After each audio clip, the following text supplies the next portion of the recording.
بسم اللہ الرحمن الرحیم۔ محترم ناظرین، السلام علیکم۔ دوسری صدی ہجری میں ایک حج کے موقع پر حاجیوں نے عباسی خلیفہ ہارون الرشید کی بیوی زبیدہ ہاشمیہ سے درخواست کی کہ حج کے موقع پر پانی کی بہت قلت ہو جاتی ہے، لہٰذا اس کے لیے کوئی خاطر خواہ انتظام کیا جائے۔ اس پر ملکہ زبیدہ نے اپنے پیسے جمع کرنے کی خواہش کو تسلیم کے خنجر سے قتل کر کے حنین سے مکہ تک ایک نہر کی کھدائی کا حکم دے دیا۔ انجینئروں نے کہا کہ یہ بہت مشکل کام ہے کیونکہ اکثر زمین پتھریلی ہے۔ اس پرعزم خاتون نے کہا کہ ہر قیمت پر نہر کی کھدائی کی جائے، خواہ ہر کدال کی ضرب پر ہر مزدور کو 1 دینار ہی کیوں نہ دینا پڑے۔ 1 دینار خالص سونے کا بنا ہوتا ہے جسے اشرفی بھی کہتے ہیں، اور 1 دینار کا وزن 10 گرام سونا ہوتا ہے۔ تاریخ انسانی میں ایسی سخی عورت اور ایسا سخی مرد کوئی بھی نہ ہوا جو کسی مزدور کو زمین کی کھدائی کے لیے کدال کی 1 ضرب پر 10 گرام سونا دینے کے لیے تیار ہو، بلکہ دنیا میں کوئی ایسا ملک یا کوئی ایسی گورنمنٹ بھی نہیں ہوئی جو کسی مزدور کو 1 کدال کی ضرب پر 10 گرام سونا دینے کے لیے تیار ہو۔ اور پھر ہزاروں مزدوروں کی 3 سالہ محنت کے بعد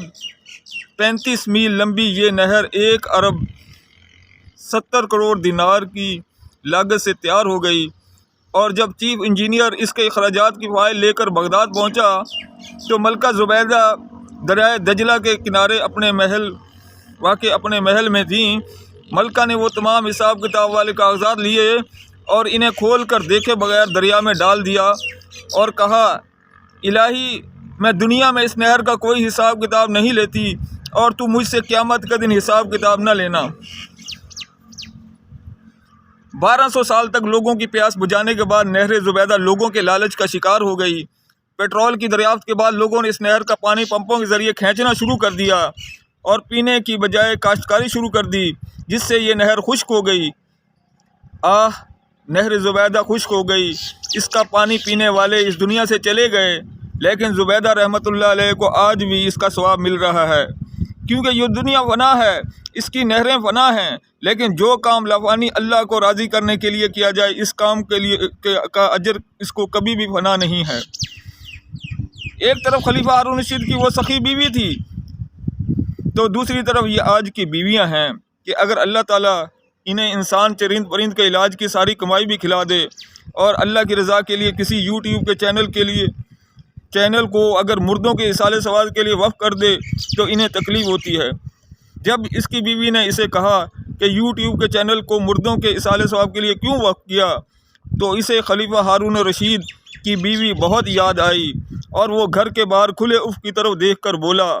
زبیدہ، تم کہاں ہو؟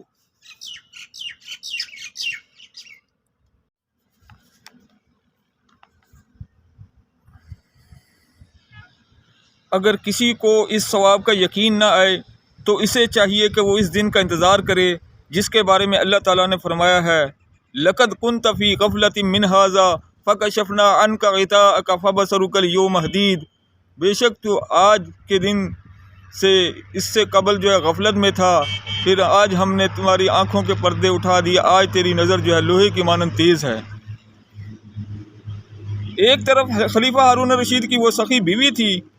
تو دوسری طرف یہ آج کی بیویاں ہیں کہ اگر اللہ تعالیٰ انہیں انسان چرند پرند کے علاج کی ساری کمائی بھی کھلا دے اور اللہ کی رضا کے لیے کوئی کسی یوٹیوب چینل کو مردوں کے اصالہ ثواب کے لیے وقف کر دے تو انہیں تکلیف ہوتی ہے۔ جب اس کی بیوی نے اسے کہا کہ یوٹیوب کے چینل کو مردوں کے اصالہ ثواب کے لیے کیوں وقف کیا، تو اسے خلیفہ ہارون الرشید کی بیوی بہت یاد آئی، اور وہ گھر کے باہر کھلے افق کی طرف دیکھ کر بولا، زبیدہ، تم کہاں ہو؟